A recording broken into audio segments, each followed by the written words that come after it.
The lights dimmed in the Willow Creek Community Theater, casting a soft glow over the polished grand piano at center stage.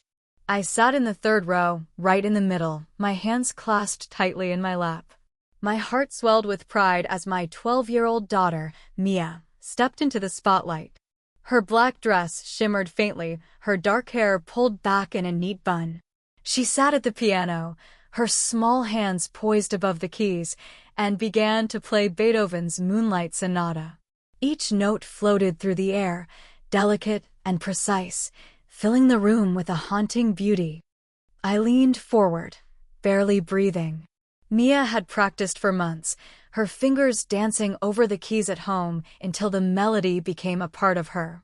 She was only 12, but she played with the soul of someone far older. The audience sat in silence, captivated. I glanced around, catching the admiring nods of other parents. This was her moment, her chance to shine. Then, something changed. A single note faltered, sharp and wrong. Mia's hands froze above the keys. My stomach twisted. I squinted, trying to see her face through the stage lights. Her shoulders slumped, her head tilted slightly. The silence stretched, heavy and wrong. Whispers rippled through the crowd. I stood, my purse slipping to the floor. Mia's hands dropped to her lap, and before I could call her name, she slid off the bench and collapsed beside the piano. Mia! My scream tore through the theater. My heels clicked frantically on the wooden floor as I pushed past the rows of seats. Parents stood, muttering in confusion, but their voices faded into a dull roar. I climbed the stage stairs, my heart pounding so hard it hurt. Mia lay crumpled on the floor, her face pale, her chest rising and falling too quickly. I dropped to my knees beside her, my hands trembling as I touched her clammy skin. "Give her some space," someone shouted from the crowd, but I barely heard them. My fingers brushed Mia's forehead, cold and damp. Her eyes fluttered, unfocused. I knew this feeling, this fear. Mia had a chronic condition, managed by daily medication. Without it, her body could shut down. But that was impossible. I'd watched her take her pill this morning, right before we left for the theater. I'd checked the bottle myself. "Mia, honey, I'm here." My voice shook as I reached for her small purse, slung across the piano bench. My hands fumbled with the zipper, spilling lip gloss and a hair tie onto the stage. I found her pillbox, a tiny silver case I'd bought her last Christmas. I popped it open, expecting to see the familiar white tablets. Instead, my blood ran cold. The compartment held small, round candies, gleaming like sugar pearls. "Candy?" I whispered, my voice breaking. My mind raced. This wasn't right. Someone had swapped her pills. But who? And why? Mia's breathing grew shallower, her hand twitching against the floor. Panic clawed at my chest. I looked up, searching the faces in the crowd, but all I saw were strangers staring back. "Someone call 911. I shouted, my voice raw. The words echoed in the theater, sharp and desperate. A woman in the front row pulled out her phone, her fingers moving quickly. I cradled Mia's head, whispering to her, willing her to hold on. Her lips moved, barely a sound. "Mom, I don't feel good." "It's okay, sweetheart. Help is coming." I forced the words out, trying to sound calm, but my hands shook as I brushed her hair back. The stage lights burned above us, bright and unforgiving. The crowd's whispers grew louder, a hum of confusion and concern. I didn't care. All that mattered was Mia, her small body fragile in my arms. I'd spent 15 years protecting her, shielding her from every danger I could imagine. Every doctor's visit, every prescription, every sleepless night, I'd done it all to keep her safe. But now, as her eyelids fluttered and her breathing slowed, I realized I'd failed. Someone had gotten to her, someone close enough to touch her things, to swap her medicine for candy. The thought hit me like a punch, stealing my breath. The distant wail of sirens cut through the noise. I held Mia tighter, my eyes locked on her face. Stay with me, Mia, I whispered. You're going to be okay. But even as I said it, a cold certainty settled in my chest. This wasn't an accident. And I was going to find out who did this no matter what it took. The stage of the Willow Creek Community Theater felt like a battlefield, the air thick with tension. I knelt beside Mia, her small hand limp in mine, her breathing shallow but steady. The crowd's whispers buzzed like static, but my focus was on the silver pillbox in my hand. Those tiny white candies stared back at me, mocking the truth I'd clung to had I'd kept Mia safe. My chest tightened, rage and fear twisting together. Someone had done this. Someone had replaced her life-saving medication with sugar. Laura, calm down. My sister Rachel's voice sliced through the chaos, sharp and familiar. I looked up. She stood at the edge of the stage, arms crossed, her blonde hair catching the stage lights. That smirk, the one she'd worn since we were kids, curled her lips. You're making a scene. It's just a little fainting spell, right? A scene. My voice trembled, low and dangerous. I held up the pillbox, the candies glinting under the lights. These aren't her pills, Rachel. Someone swapped them. Mia could have died. The words felt like knives, each one cutting deeper. I searched her face for a flicker of guilt, but her eyes were cold, unyielding. Rachel raised an eyebrow, her smirk widening. Candy? Really, Laura? Maybe Mia's been sneaking sweets behind your back. Kids do that, you know. She stepped closer, her heels clicking on the wooden stage.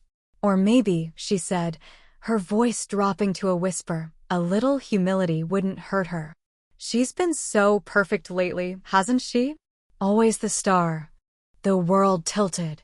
Her words hung in the air, heavy with venom. I stood, my hands shaking, the pillbox clutched so tightly it bit into my palm. What did you just say? My voice was barely a whisper, but it carried the weight of 15 years of protecting Mia. Rachel's smirk faltered, just for a second, but it was enough. She knew I'd heard her. She knew I understood. Nothing, she said quickly, waving a hand. You're overreacting, as usual. She turned to the crowd, her smile bright and false. Everything's fine, folks. Just a little stage fright. A few people nodded, eager to believe her, but I saw the doubt in their eyes. They'd heard her, too. I looked down at Mia, her face still pale, her chest rising and falling too fast. The sirens were closer now, their wail piercing the theater walls. I knelt again, brushing her hair from her forehead. Hang on, sweetheart, I whispered. Help's almost here. But my mind was racing, piecing together the impossible. I'd checked Mia's pillbox this morning. I'd watched her take her medicine. The bottle was locked in my purse all day. No one could have touched it except someone close. Someone like Rachel. Laura, stop being so dramatic. Rachel's voice was louder now, tinged with irritation. She stepped closer, her shadow falling over us. You're scaring everyone. Mia's fine. She just needs to rest. Fine? I snapped, standing to face her. Her medication was tampered with, Rachel. This isn't a game. My voice cracked, raw with panic. Who did this? Who got her pills? I took a step toward her, my eyes locked on hers. The crowd went quiet, sensing the shift. Rachel's smirk faded, replaced by something else, nervousness, maybe. Or guilt. I don't know what you're talking about, she said, but her voice wavered. She glanced at the pillbox in my hand, then away, too quickly. My heart pounded. It was her. It had to be. Rachel, who'd always resented Mia's talent, her light. Rachel, who'd never forgiven me for being the good sister, the one who didn't need to beg for attention. The theater doors burst open, paramedics rushing in with a stretcher. I stepped back, my eyes still on Rachel. This isn't over, I said, my voice low and steady. Whoever did this is going to pay. Rachel's eyes widened, but she didn't respond. As the paramedics lifted Mia onto the stretcher, I made a silent promise. I'd protect my daughter no matter what it cost. And I'd start with the truth, however ugly it was. The Willow Creek Community Theater buzzed with tension as the paramedics wheeled Mia toward the exit. I followed close behind, my hand gripping hers, her small fingers cold against my palm. The crowd parted, their whispers a low hum, but I barely noticed. My eyes flicked back to Rachel, still standing on the stage, her arms crossed, her face a mask of false concern. The candies in Mia's pillbox burned in my mind. This was no accident. And Rachel's words about Mia needing humility echoed like a confession. Laura, stop this nonsense. My mother, Diane, appeared at my side, her voice sharp, her designer coat brushing against me. She grabbed my arm, her manicured nails digging in. You're blowing this out of proportion. Mia's just tired. You don't need an ambulance. I yanked my arm free, my voice low and furious. Tired? Her medication was swapped for candy, Mom. She collapsed. This isn't a tantrum. I held up the pillbox, the candies glinting accusingly. Diane's eyes flicked to it, then away, her lips tightening. She didn't ask to see it. She didn't ask if Mia was okay. That silence spoke louder than words. The paramedics lifted Mia into the ambulance, their movements quick and practiced. I started to climb in, but Diane stepped in front of me. Think about Rachel's wedding, she hissed. It's in 3 weeks. Do you know how this will look? An ambulance? Police? You'll ruin everything. Ruin everything? I laughed, bitter and sharp. My daughter's fighting to breathe, and you're worried about Rachel's wedding? I pushed past her, my heels clicking on the pavement. The crowd outside the theater watched, some holding phones, recording. I didn't care. Let them see. Let them know. Diane followed, her voice rising. You've always been so dramatic, Laura. Mia's fine. She's just seeking attention like you always did. Her words stung, old wounds tearing open. She'd said the same thing when I was a kid, when Rachel's tantrums got her everything and my tears got me nothing. But this wasn't about me. This was about Mia. I spun to face her, my voice steady despite the fire in my chest. Someone tampered with her medication. Someone put her life at risk. And you're standing here, defending Rachel.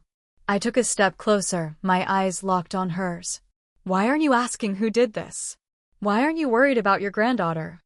Diane's face hardened, but before she could answer, I heard Rachel's voice from the theater steps. Oh, Laura, give it a rest. She sauntered over, her smirk back in place. You're turning this into a soap opera. Maybe Mia just forgot her pills. Kids are careless, you know. She shrugged, but her eyes darted to the pillbox in my hand, then to Diane. A silent exchange passed between them, too quick, too practiced. Forgot. I held up the pillbox, my voice shaking with rage. I watched her take her medicine this morning. These candies weren't in here then. Someone did this, Rachel. And you're not even pretending to care. The ambulance doors stood open, the paramedics waiting. I turned to climb in, but Diane grabbed my phone from my hand. Don't you dare call the police, she snapped. We'll handle this as a family. I snatched my phone back, my fingers trembling as I dialed 911. Yes, hello, I said, my voice clear despite the chaos. My daughter collapsed at the Willow Creek Community Theater. Her medication was tampered with. We need help. Diane's face paled, her mouth opening, but no words came. Rachel's smirk vanished, replaced by something new fear. As I climbed into the ambulance, Mia's hand still in mine, I heard Rachel whisper to Diane, she's always been jealous of me. This is just another stunt. The doors closed, shutting out their voices, but not their betrayal. I looked at Mia, her eyes half open, her breathing steadier now. The paramedics worked around us, their voices calm. But inside, I was anything but calm. Rachel's whisper, Diane's dismissal, they weren't just protecting themselves. They were protecting a lie. And I was done letting them hide it. The fluorescent lights of St. Mary's Hospital buzzed softly, casting a sterile glow over Mia's room. I sat beside her bed, my hand wrapped around hers, her small fingers warm but still too weak. The heart monitor beeped steadily, a fragile rhythm that anchored me to the present. Mia slept, her dark hair fanned across the white pillow, her face peaceful but pale. The doctor had said she'd be okay, that the paramedics got to her in time. But those words didn't erase the image of her collapsing, her body crumpling like a broken doll on the Willow Creek stage. I leaned back in the chair, my eyes burning from tears I hadn't let fall. 15 years. 15 years of checking her medication, scheduling doctor's visits, waking up at midnight to make sure she was breathing. I'd built a fortress around my daughter, and still, someone had slipped through. Those candies in her pillbox weren't a mistake. They were a betrayal, and Rachel's smirk on that stage felt like a signed confession. My chest tightened, guilt and rage twisting together. I should have seen it coming. I should have protected her. My phone buzzed on the bedside table, the 10th message from Diane in an hour. I ignored it, just like the others. Her last text had been about Rachel's bachelorette party, as if Mia's life hadn't just hung in the balance. I turned the phone face down, the screen's glow fading to black. The hospital room was quiet, save for the monitor's steady beep and the distant hum of nurses in the hall. I closed my eyes, trying to shut out the memory of Rachel's voice.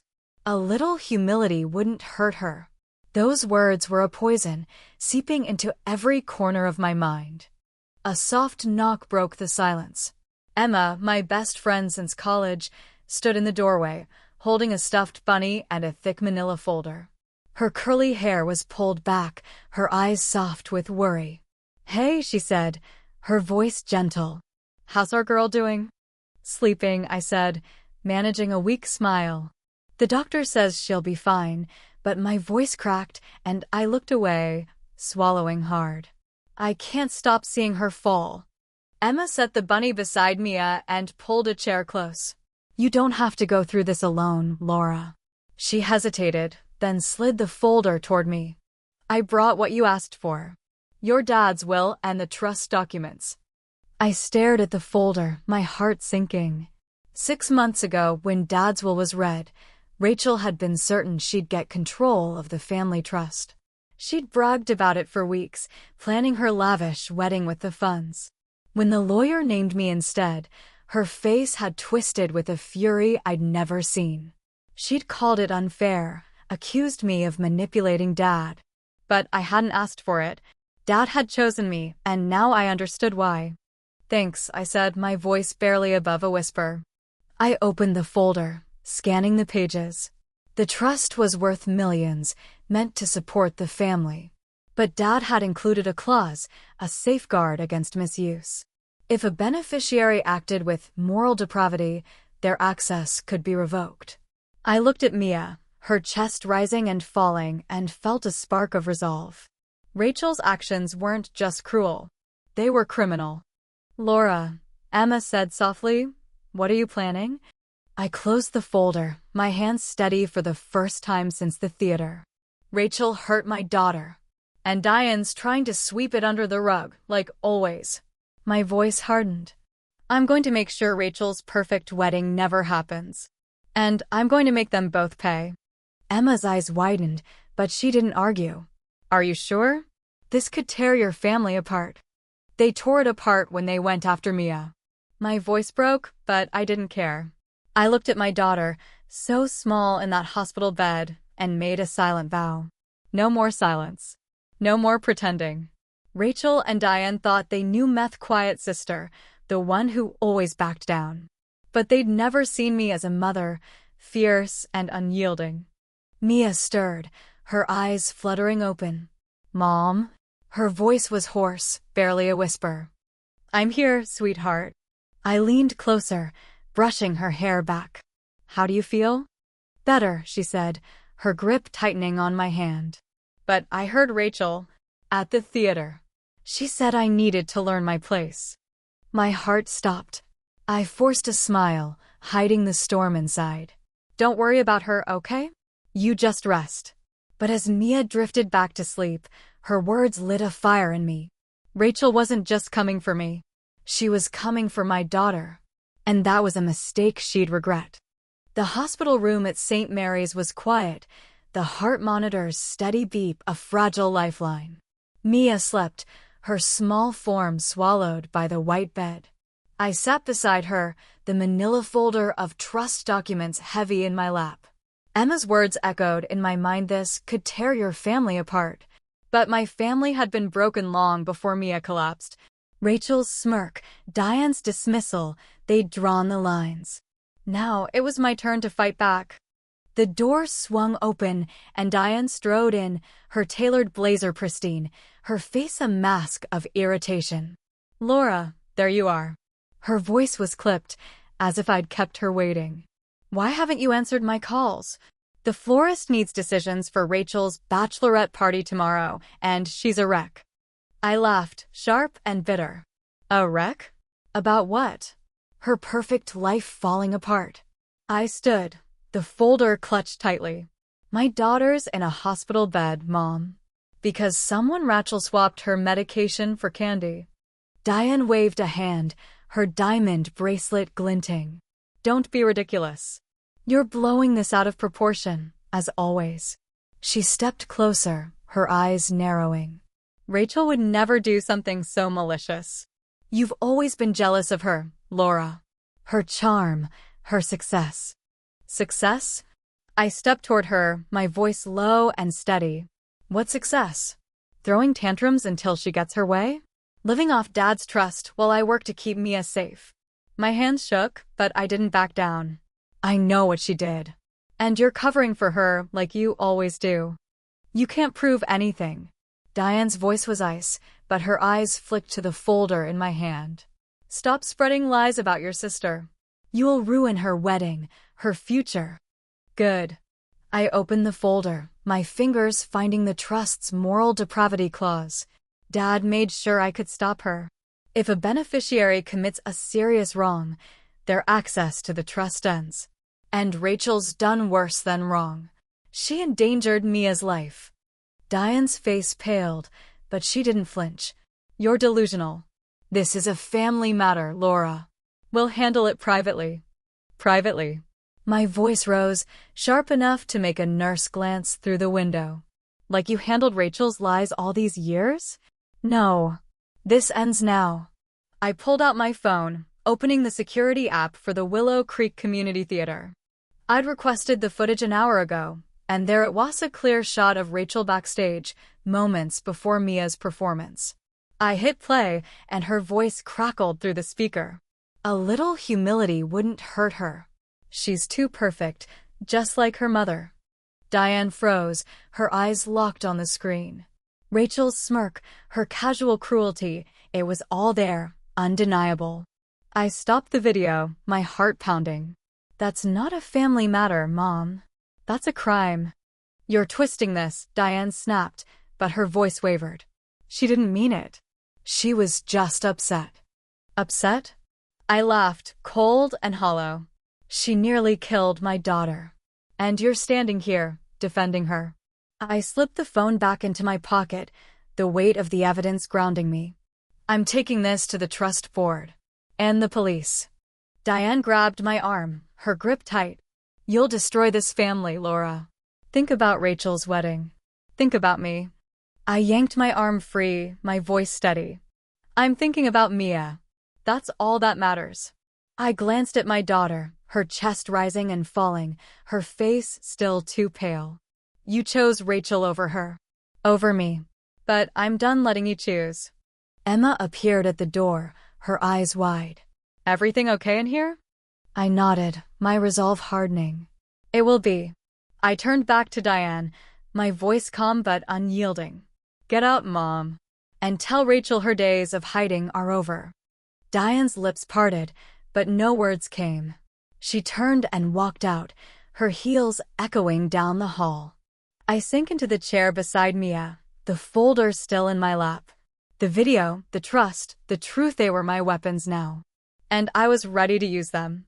The office of Thompson and Associates sat in the heart of Willow Creek, its mahogany walls and leather chairs reeking of old money.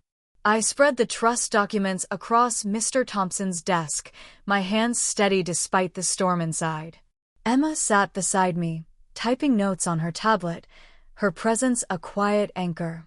The security footage from the Willow Creek Community Theater played on a laptop, Rachel's voice cutting through the silence. A little humility wouldn't hurt her. Each word was a nail in her coffin, and I was ready to hammer them in. Mr. Thompson, a gray-haired lawyer with a no-nonsense stare, adjusted his glasses. Let me get this straight, Laura. Your sister committed over $120,000 to wedding expenses through the trust fund venue, catering, flowers, the works. He tapped the transaction history I'd printed. And you have evidence she deliberately endangered your daughter. I slid a USB drive across the desk. It's all there. The theater's security footage, Mia's medical records, witness statements from the paramedics. I paused, my voice hardening. Rachel admitted she wanted to teach Mia a lesson. She swapped her medication for candy. Thompson plugged in the drive, his face darkening as the video played. When Rachel's voice echoed, "She's too perfect," just like her mother winced, rubbing his temple. "This is damning," he said, removing his glasses. "The trust's moral depravity clause is clear. Your father wrote it to protect the fund from anyone showing malicious intent. Rachel's actions qualify. So, I can stop the payments?" I leaned forward, my pulse quickening. "More than that." He tapped the trust document. "You can freeze her access permanently. No more trust fund. No more wedding." He met my eyes. "But this will cause a firestorm, Laura. Family trusts are meant to unify, not divide." "I'm protecting my family," I said, my voice cold. "Mia's my family. Rachel and Diane made their choice when they hurt her." My phone buzzed, a message from Rachel lighting up the screen. "Where are you? The venue needs final payment today, or they're canceling." I ignored it, my focus on Thompson. "How fast can you file the paperwork?"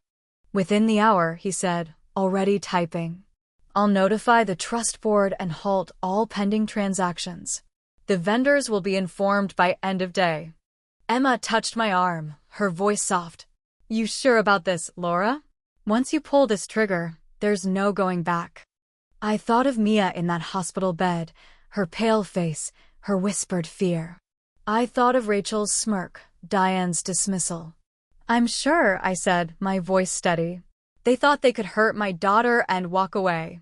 They were wrong." We left the office, the autumn air sharp against my skin. In the parking lot, my phone buzzed again. Rachel, panicking. "Laura, the payment didn't go through. The venue's threatening to cancel. Answer me." Then a message from Diane. "Whatever you're doing, stop. You're embarrassing the family." "It's starting," Emma said, glancing at my phone. Her lips curved in a small, knowing smile. "Good." I started the car, the engine's hum steadying my nerves. "Want to grab coffee? We're going to need it." At the cafe across from Thompson's office, we settled into a corner booth. My phone kept buzzing, 15 messages now, mostly Rachel, her texts growing frantic. The caterers pulling out. "What did you do?" I sipped my coffee, letting the warmth ground me. Diane's next message was sharper. "You're destroying everything. Stop this now or you'll regret it." I set the phone down, my hands no longer shaking. Rachel and Diane thought they could control me, guilt me into silence. They'd always underestimated me, seen me as the quiet sister, the one who folded under pressure. But I wasn't that girl anymore. I was Mia's mother, and I'd burn their world down before I let them touch her again. Emma leaned forward, her eyes gleaming. "What's next?" I opened the trust documents on my phone, scanning the moral depravity clause again. "We freeze Rachel's access. Then we dig deeper." If Rachel did this, Diane knew. And I'm betting there's more they're hiding. As we left the cafe, my phone buzzed one last time. Another message from Rachel. "You're ruining my life." I didn't reply. She'd ruined her own life the moment she touched Mia's pills. And now I was just making sure she faced the consequences. The ballroom of the Willow Creek Golf Club glittered with fairy lights, a desperate attempt to mask the truth. Rachel had thrown together this last-minute party, a celebration to save face after her wedding plans unraveled. About 50 guests, mostly her loyal friends, mingled near a champagne fountain, unaware of the storm I was about to unleash. Diane stood by the bar, her smile tight, pretending everything was fine. I wasn't invited, but I didn't need an invitation. Not anymore. "Oh my God, Laura," Rachel's voice hissed as she spotted me. Her face paled, her sequin dress catching the light. "Security. Get her out." "They won't help you," I said calmly, setting my briefcase on a nearby table. "I'm still a member here. Dad made sure of that." My voice was steady, each word deliberate. The room quieted, heads turning. I felt the weight of their stares, but I stood taller, unshaken. Diane rushed over, her face flushed, her voice low and venomous. "Haven't you done enough damage? Leave, Laura. Now." "Actually," I said, opening the briefcase, "I'm just getting started." I pulled out a stack of files, the papers crisp and heavy with truth.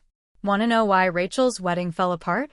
My voice carried, clear and sharp, drawing every eye. "Because she tampered with my daughter's medication."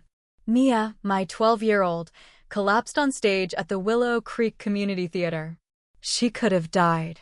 "And Diane? She helped cover it up." "That's a lie," Diane shouted, her voice cracking. She stepped forward, her hands trembling. "You're unhinged, Laura. Making up stories to ruin your sister." "Really?" I held up a USB drive, the theater's security footage loaded and ready. "I have proof." Security footage of Rachel admitting she wanted to teach Mia humility. Hospital records showing candy in her pillbox instead of life-saving pills. Police reports. And the trust board's ruling, cutting Rachel off for good. I paused, letting the words sink in. Oh, and there's more. Diane's been siphoning trust money for years. Spa trips, secret condos, all documented by Morgan Stanley's audit. The room went silent, the champagne fountains gurgle the only sound. Guests shifted, their faces a mix of shock and unease. Rachel lunged for the briefcase, her nails scraping the table. "You're lying. You've always been jealous of me." Claire, Rachel's fiancée, stepped out of the crowd, her face pale. "What's going on, Rachel?" Her voice was quiet but firm, her eyes searching. "She's ruining everything." Rachel sobbed, tears streaking her makeup. "This is my day, Claire. She's just jealous, like always." "Your day?" I laughed, cold and sharp. "This isn't a wedding. It's a sham, funded by donations because you lost the trust fund." I turned to the crowd, my voice rising. "Did she tell you why? Did she tell you how she hurt a child?" "My child." Claire grabbed Rachel's arm, stopping her from lunging again. "Rachel, is this true?" Her voice broke, betrayal flickering in her eyes. "It's not what it sounds like." Rachel's voice was desperate, her hands flailing. "It was a joke. A stupid mistake. A joke." I stepped closer, my voice low and deadly. "Mia was hospitalized. You called it humility. You wanted to hurt her, to hurt me." I turned to Claire, softening my tone. "Ask her about the footage. Ask why every vendor canceled." Claire's face hardened. She let go of Rachel's arm, stepping back. "I can't do this," she said, her voice barely above a whisper. "I can't marry someone who'd hurt a kid." She turned to the crowd.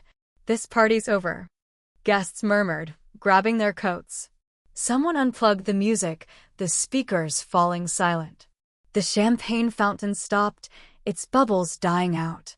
Diane's voice cut through, shrill and panicked. "You've ruined everything, Laura. Everything." "No," I said, gathering my files. "You did this. Both of you." I looked at Rachel, her sobs echoing, then at Diane, her face a mask of rage. "I just made sure everyone knows." I walked out, the ballroom's heavy doors swinging shut behind me. Outside, The night air was crisp, the stars sharp above Willow Creek. My phone buzzed. Emma, checking in. How'd it go? I typed back. Done. They're finished. As I reached my car, I heard Rachel's cries from the parking lot, raw and broken. For the first time, I felt no guilt. Only freedom.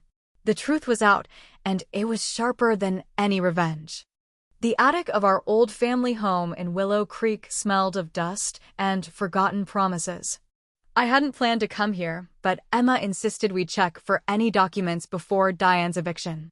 The wooden floorboards creaked under my feet as I sifted through boxes, the air heavy with memories. Mia was safe at home, recovering, but the weight of Rachel's betrayal and Diane's complicity clung to me like damp cloth. I needed answers, something to seal their fate for good. Look at this, Emma called from behind a rusty filing cabinet. She held up a stack of envelopes, yellowed with age, tied with a faded ribbon. My breath caught. My father's handwriting scrawled across the top, for Laura. They're addressed to you, Emma whispered, her eyes wide. Diane kept them hidden. My hands trembled as I untied the ribbon. The first letter was dated weeks before Dad died. I tore it open, my heart pounding. Dear Laura, it began, if you're reading this, I finally found the strength to tell you the truth. I've watched Diane and Rachel hurt you for years, and my silence made me complicit. I left you the trust not because you're more responsible though you are, but because you'll protect what matters. I'm sorry I couldn't stop them, but I trust you to keep Mia safe. Tears blurred my vision. I wiped them away, clutching the letter. Dad had known. He'd seen their cruelty, their manipulations, and he'd given me the power to fight back. He warned me, I said, my voice barely a whisper. He knew this day would come. Emma's hand rested on my shoulder. Are you okay? Before I could answer, the floorboards groaned behind us. Diane stood in the attic doorway, her face tight with fury. What are you doing here? Her voice was sharp, her designer scarf out of place in the dusty space. She saw the letters in my hand, and her eyes narrowed. Those are private. They're mine, I said, holding them up. My voice caught, but I stood taller. Dad wrote them to me. You hid them. Why? To protect you, Diane snapped, stepping closer. Your father was confused in his final days. He wrote nonsense, things he didn't mean. Nonsense. I opened another letter, scanning the words. Diane's manipulated you both, but Rachel's learned her cruelty. Be careful. I looked up, my voice steady. Like how you've protected Rachel all these years. Even after she hurt Mia? Get out of my house, Diane hissed, her hands clenched. This isn't your house anymore. I stepped toward her, the letters heavy in my hand. The trust board voted this morning. You and Rachel are cut off. Permanently. Her face went blank, then pale. You're lying. She pulled out her phone, her fingers shaking as she checked her bank account. Her gasp was sharp, almost pained. What have you done? What Dad wanted, I said, collecting the letters. I stopped you. Both of you. Rachel appeared behind Diane, her eyes red, her hair disheveled. Laura, please, she whispered, her voice breaking. Claire called off the wedding. She won't even talk to me. Fix this. No, I pulled out my phone, opening the security footage from the theater. I hit play and Rachel's voice filled the attic. A little humility wouldn't hurt her. She's too perfect. Diane flinched, but Rachel lunged for the phone. Emma stepped between us, her stance firm. It's online, I said calmly. The footage, the hospital records, the police report. Everyone knows what you did. I headed for the stairs, my voice cold. The detective wants to talk to you both tomorrow. Tampering with medication is a felony. You'd put your own sister in jail? Rachel's voice was a whisper raw with fear. You could have killed my daughter. I shouted, making them both jump. You didn't care what happened to her. You just wanted to hurt us. Silence fell, dust drifting in the attic's dim light. I gripped the letters, Dad's words fueling me. The eviction notice gives you 30 days. Start packing. Diane's voice was soft, almost pleading. Your father would be ashamed. No, I said, holding up the letters. He'd be proud. I turned and walked down the stairs, Emma behind me. Rachel's sobs echoed, but I didn't look back. The truth was out, and it was mine to wield. The hospital hallway at St. Mary's was quiet, the fluorescent lights casting long shadows. Mia sat on the edge of her bed, dressed and ready to go home, her backpack slung over one shoulder. I packed her things, my hands moving on autopilot, when my phone buzzed with a new message. An anonymous number. Diane's filing for emergency custody of Mia. Claims you're unstable. My stomach churned. They weren't giving up. Not yet. Claire, Rachel's ex-fiancée, appeared at the door, her face weary. Laura, can we talk? She asked, her voice soft. Mia glanced between us, her dark eyes sharp. Mom, it's okay. I'll finish packing. In the hallway, Claire ran a hand through her hair. I ended things with Rachel for good. She's not who I thought. She showed me her phone, Rachel's messages a chaotic mix of threats and pleas. There's more. They're planning a private party, asking friends to pay for it. And Diane, she's talking about taking Mia. I showed Claire the anonymous message, my voice steady despite the anger simmering inside. They're desperate, but they won't touch her. As I spoke, Rachel's voice echoed down the hall. She approached, wearing oversized sunglasses, clutching a gift bag. Laura, I need to see Mia. To apologize. You need to leave, Claire said firmly, stepping between us.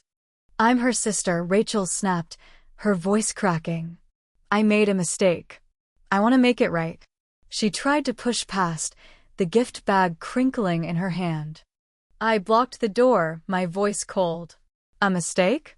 You swapped Mia's medication. You put her in this hospital. That's not a mistake, Rachel. That's a crime. I pulled out my phone, opening a new video I'd received at 3 a.m., sent anonymously from the theater staff. It showed Rachel and Diane in a back room, arguing. Diane's voice was clear. You had to teach Mia a lesson, didn't you? Look where it got us. Rachel's face drained of color. What video?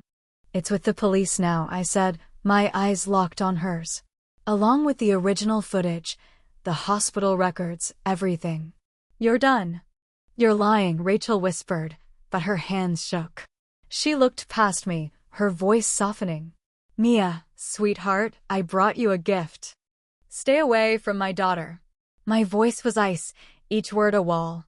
The next call I make won't be to my lawyer. It'll be to the district attorney. Rachel froze, then backed away, her sunglasses slipping to reveal red-rimmed eyes. She turned and hurried toward the elevator, the gift bag falling to the floor. Claire watched her go, her expression a mix of pity and disgust. I can't believe I almost married her, she muttered. Back in Mia's room, she zipped her backpack, her face calm but guarded. Was that Rachel? Yeah, I said, picking up the stuffed bunny Emma had brought. But she's gone now. Good. Mia's voice was firm. I didn't want to see her anyway. She hesitated, her fingers tightening on the strap. She's not sorry, is she? I knelt beside her, brushing her hair back. No, sweetheart. But she can't hurt you anymore. My phone buzzed. Mr. Thompson, the lawyer. Emergency custody hearing tomorrow. We've got everything to stop Diane. I forced a smile, hiding the weight of it. Ready to go home? Mia nodded, but her eyes caught mine. What's going on, Mom? You look worried. Just more trouble from Diane and Rachel, I said, helping her into her jacket. They're not giving up, but neither are we. As we headed for the exit, Diane's voice rang out from the nurse's station. I'm her grandmother. I have a right to see her. Her tone was shrill, desperate. Time to go, I said, guiding Mia toward the back exit. In the parking lot, Emma waited, her car running. Need a getaway driver? She asked, her smile warm but tense. Mia climbed in, managing a small grin. Through the rear window, I saw Diane rush out of the hospital, scanning the lot frantically. "Where are we going?" Mia asked. "Home," I said, squeezing her hand. "And tomorrow, we make sure they never come near you again." As Emma pulled onto the highway, Diane's figure grew smaller in the mirror, her shouts lost to the wind. But I knew this wasn't over. Not yet. The autumn breeze swept through Green Hills Cemetery, scattering leaves across my father's grave. Mia and I approached, her small hand clutching a crimson rose, her favorite, and a single piece of candy, a playful nod to the past we'd overcome. "Can I do it, Mom?" she asked, her voice soft but sure. I nodded, watching as she placed the rose on the granite, then set the candy beside it, a quiet joke between her and Grandpa. Yesterday, Mia said to the headstone, I played Beethoven again. The whole piece. No interruptions. Her smile was bright, unshadowed by the memory of that awful night at the Willow Creek Community Theater. My phone buzzed a letter from Diane, forwarded by her lawyer. I deleted it without reading, just like the others. Her last attempt at an apology had been laced with guilt, the same old manipulation. I glanced toward the cemetery entrance, where Claire, Rachel's ex-fiancée, approached, hands in her pockets against the chill. "Laura," Claire said, her voice low. "I heard Rachel moved west. Small town, new name. Working as a waitress, drowning in debt without the trust fund." "I know," I said, my voice steady. "My investigator confirmed it last week. Rachel's fall was complete, but it brought no only closure." Claire shifted, uneasy. "I testified at the medical board hearing. They suspended your family doctor for covering up the medication swap at Diane's request. Another consequence." "Thanks," I whispered, my eyes on Mia, who'd wandered to a nearby oak tree, her dark hair catching the sunlight. She was stronger now, her nightmares gone, her confidence blooming. "She's tough," Claire said, following my gaze. "More than we knew," I replied, my throat tight. I thought of Dad's letters, his trust, his belief in me. Diane's living in a tiny apartment now. The trust sold her house. The money's funding a new children's wing at St. Mary's. Claire nodded. "Your dad would have liked that." She paused, then added, "I should go. Just wanted you to know you did the right thing." As Claire walked away, Mia ran back, holding a perfect red maple leaf. "Mom, look. It matches Grandpa's rose. Can we keep it in our journal, like he taught us?" "Of course," I said, my voice catching. We stood by the grave, the wind swirling leaves around us. "Do you miss them?" Mia asked suddenly. "Diane and Rachel?" I hesitated, then answered honestly. "I miss who I hoped they'd be, not who they were." "Me too," Mia said, placing the leaf beside the candy. "But I'm glad we have each other." My phone buzzed Emma with news. Hospital board approved the new treatment wing. The trust is changing lives. I showed Mia, and her face lit up. "I want to play piano for the kids in the oncology ward," she said, practically bouncing. "I learned a new piece just for them." As we walked to the car, I glanced back at Dad's grave. The rose, candy, and leaf glowed against the stone, small tributes to a man who'd known this day would come. They say revenge is sweet, but this wasn't revenge. It was justice, protecting what mattered, choosing love over lies. "Ready?" Mia called, humming her new tune from the car. "Ready," I answered, turning from the past to a future we'd build together. Family isn't forever not the one you're born into. It's a choice. And we'd chosen each other, are forever brighter than any shadow Rachel or Diane could cast. As we drove away, Mia's melody filled the air, and I smiled. This was enough. This was everything,